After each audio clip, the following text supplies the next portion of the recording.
Hello everyone. So instead of just streaming gameplay and talking about kind of nonsensical things over it, which is what I've been doing, I'm going to introduce this new format where I talk about, where I stream the game, obviously, and then I talk about generally how games teach and then what this specific game can teach us. So in this game, which is called The Bridge, which as you can see is beautiful, it's usually very cheap on Steam, Humble Bundle, all those places if you want to pick it up. It has this really cool mechanic where, in addition to you moving the character, you also move the world. And I'll show you what I mean right here. I'm playing with an Xbox 360 controller. You can play with any controller that you like. So, see, I move around like this, but then also I click the right trigger. And what? The world shifts. And then I use this to get to the other door. So it's a very simple point A to point B game, but you do that. Left and right trigger. And I'll go ahead and show you that again, just in case you missed it. It uses a lot of optical illusions and forced perspective. So let's return to the hallway, and I'll show you one more time. So I found this game a while ago, and it's really fun. So I'll show you here, where basically this is the very first level. You just click right trigger, and you can get everywhere. So you see where my little dude is at right here. See on this bottom part, it looks like it's part of the wall. Looks like it's part of the wallpaper or something. But as you turn, see that it's more than that. It's actually a pillar that I can walk on.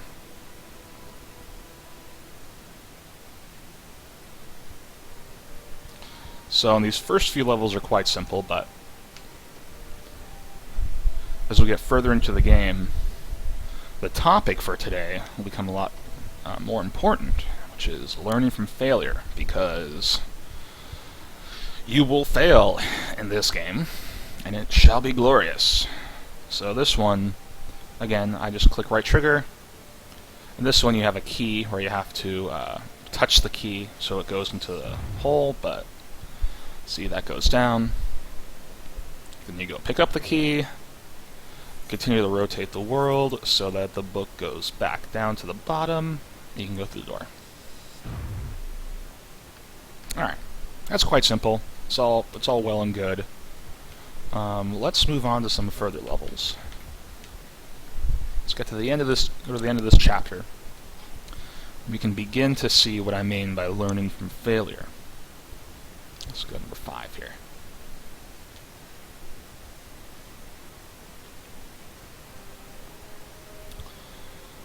Alright, so this one was tricky.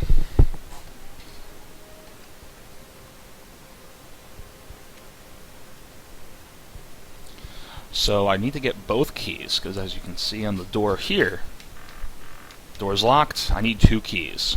So what I have to do is find a way to shift the world so that both of those keys come down to where my little homie is, and then we can get to the door. So let's just try doing this and see what happens.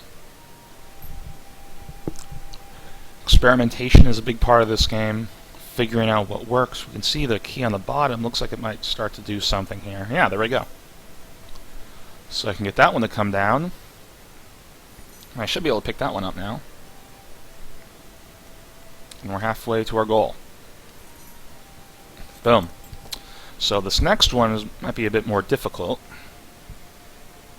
So let's get it out of that little thing. Okay.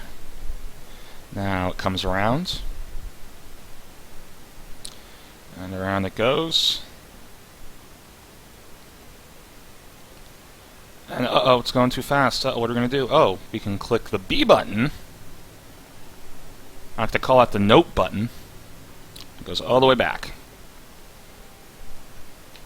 So games have a reputation for not punishing failure, which happens very much in our society, but in fact rewarding it. So in this case, the game is rewarding me for failing because it gives me the very easy option out, where I can go back to where the key was in the beginning, but I have something more now. I have that knowledge that, hey, that doesn't work. So I can then use that to further succeed in the game where I previously failed. And honestly, even if you fail completely, here, I'll show you what happens when the key goes off all the way. It's just like any other game. Uh-oh. Tells you to press and hold B. And there you go. The game wants you to succeed. People design games because they want you to finish them, they want you to be successful, they want you to have fun. Which is a bit different than most of our society, where we seem to use failure to quote-unquote weed out the bad eggs and the people that we don't think are up to par or up to snuff. Especially in school, where they use a grading system and failure is bad. If you're a straight A student and you get a C, well, that's tough, dude. Yeah, you failed, and you probably learned more from failing than you did from ever getting all those A's, but we're going to punish you anyway. So, back to the game, after that little rant.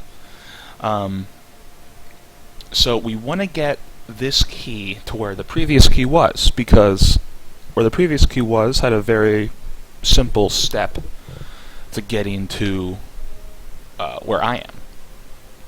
So, if we tip it gently, yes, it'll just go a little bit, and then we can use the rotation, get some speed, and there we go. So we rotate it all the way back around, and hey, we're right where the other key was.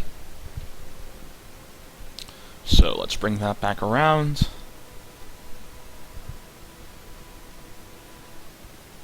And here we go. And then it's very simple from here.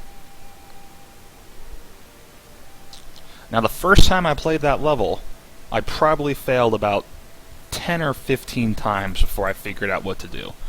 It's actually very easy to go off that ledge with the key. You really have to be very, very gentle with it. But the game rewards you for that. The game rewards you with the knowledge that, hey, this wasn't exactly working. Now this one, I was stuck on for a while. So I want to get the ball. Where do I want to get the ball? Well, let's just move around. Let's try things out. Let's learn by doing. So I want to get to the door here. Let's see, can I do this? Uh-oh. Uh-oh. Oh no. Also the cool little little words there. Another cool little neat little thing is it doesn't punish you at all, but you can see where you failed. That even gives you more information than the previous level. So we know that doesn't work. The momentum of the little ball thing is a bit too great, and I'll get crushed. Uh-oh. Looks like I'm going to have to back all the way up and get that ball back up there. Keep going. Keep going. There you go. Okay. So let's try going the other way. And this isn't really exclusive. This kind of learning and rewarding failure isn't really exclusive to this kind of game. To this game in particular. It's very common in puzzle games. The designers of games, again, really want you to succeed at the game. So, let's see what we need to do here.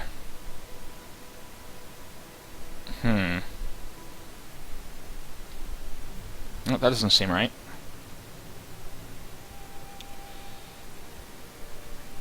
What about this? What if we get the ball back to where I was? That way it can't hurt me anymore. Oh, look at that. I think we got it here, folks. There we go. Wish I could make my guy dance. Here, I think I can make him do the moonwalk, though. What? What? What? Alright. There we go. Complete chapter 1.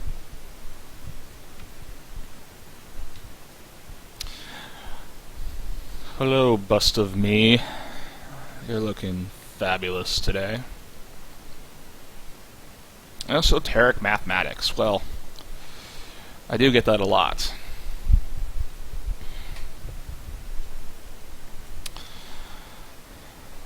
Okay, so that was a little taste of what I'm planning for this stream and for my YouTube channel. So if you would kindly let me know what you think in comments, or, I mean, if you're listening to this, you're probably a friend of mine, so just let me know what you think. And thanks for watching.